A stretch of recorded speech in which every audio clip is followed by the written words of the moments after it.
Miley Cyrus est devenue Hannah Montana.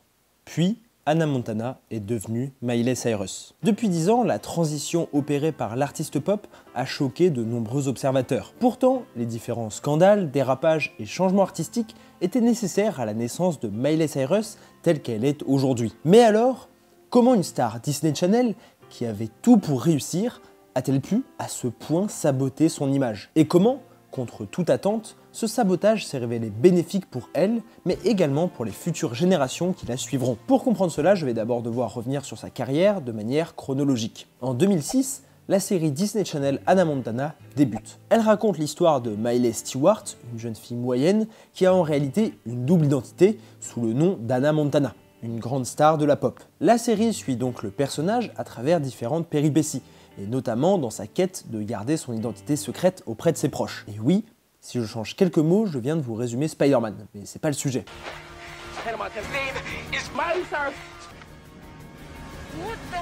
Inutile de vous dire que la série cartonne et très vite un engouement énorme se crée autour du personnage interprété par Miley Cyrus. On a les concerts, les produits dérivés et un film est même tourné en 2008. Dès 2008, Miley, celle de la vraie vie, décide de prendre les devants et sort un album sous un autre nom que celui de son alter ego disneyen intitulé Breakout. Pas besoin d'une grande analyse sémiologique pour comprendre la signification du titre. Dans un temps quasi similaire, ces photos dénudées pour le magazine Vanity Fair, dont on avait déjà parlé, font scandale.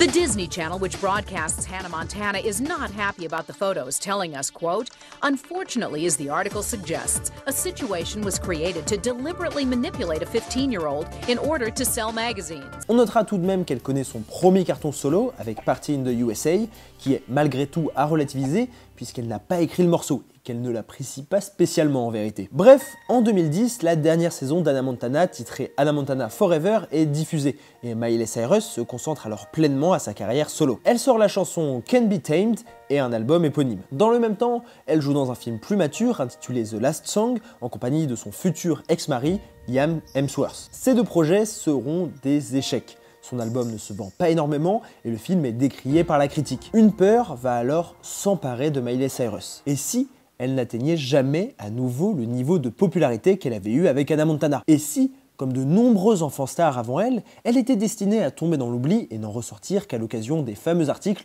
que sont-ils devenus? Que pond chaque année la presse people? Ces questions ne font pas qu'effleurer l'esprit de Miley, mais le heurtent de plein fouet. Surtout qu'à ces angoisses de gloire passée s'en ajoute une autre. Comme je l'ai précisé plus tôt, le personnage d'Hannah Montana s'appelle Miley Stewart dans la série. Et son père est interprété par Billy Ray Cyrus, le père de Miley Cyrus. L'artiste explique aussi que durant cette période, si elle enlevait la perruque d'Hannah Montana, plus personne ne lui prêtait d'attention.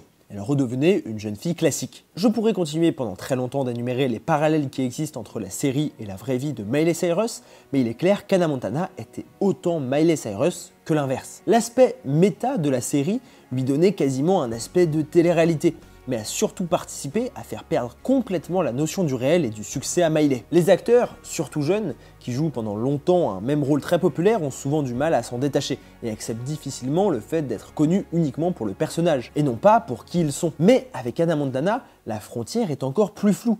Est-ce que les gens aimaient Hannah Montana, Miley, Stewart ou Cyrus? En réalité, je pense que le personnage de Miley Stewart a effacé Miley Cyrus. Miley Cyrus n'existait pas.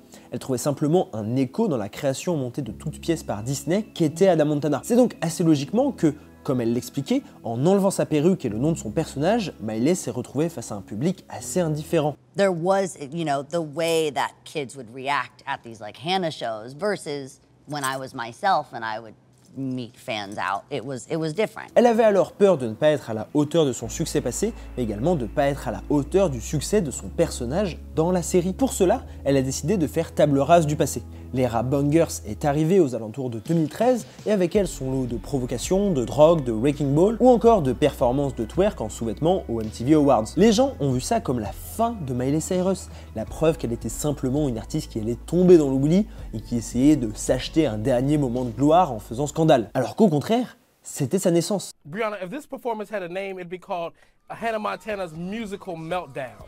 I watched her performance last night like I watch most horror films, with my hands over my eyes. Les comparaisons avec Hannah Montana ont commencé à devenir de plus en plus rares, Déjà parce que Disney voulait pas du tout être associé à ça, et aussi parce qu'après avoir dit une fois que c'est pour casser son image, les autres frasques continuent de mettre en avant son nom. Beaucoup de personnes, y compris moi, ont appris le nom de Miley Cyrus à cette période. Finalement, elle semble être revenue de cette ère, et s'est d'ailleurs réconciliée avec Hannah Montana, reportant la perruque à l'occasion de l'anniversaire de la série et militant même aujourd'hui pour un reboot. On voit donc que Miley Cyrus n'était pas une simple enfant star au même titre que Daniel Radcliffe, car si le rôle d'Harry Potter a continué à coller à ce dernier pendant des années, les deux étaient bien différents et différenciables pour le public. Or, la série Disney Channel a entretenu une confusion entre Miley Stewart et Miley Cyrus, qui a aidé à développer l'attachement des fans, mais a sûrement détruit la jeune artiste qui a dû faire face à une vraie crise d'identité. Elle dut dans un premier temps tuer la figure publique qu'elle était devenue, avant d'en recréer une sur des bases plus saines et surtout avec plus d'indépendance. Miley Cyrus a arrêté d'être Hannah Montana,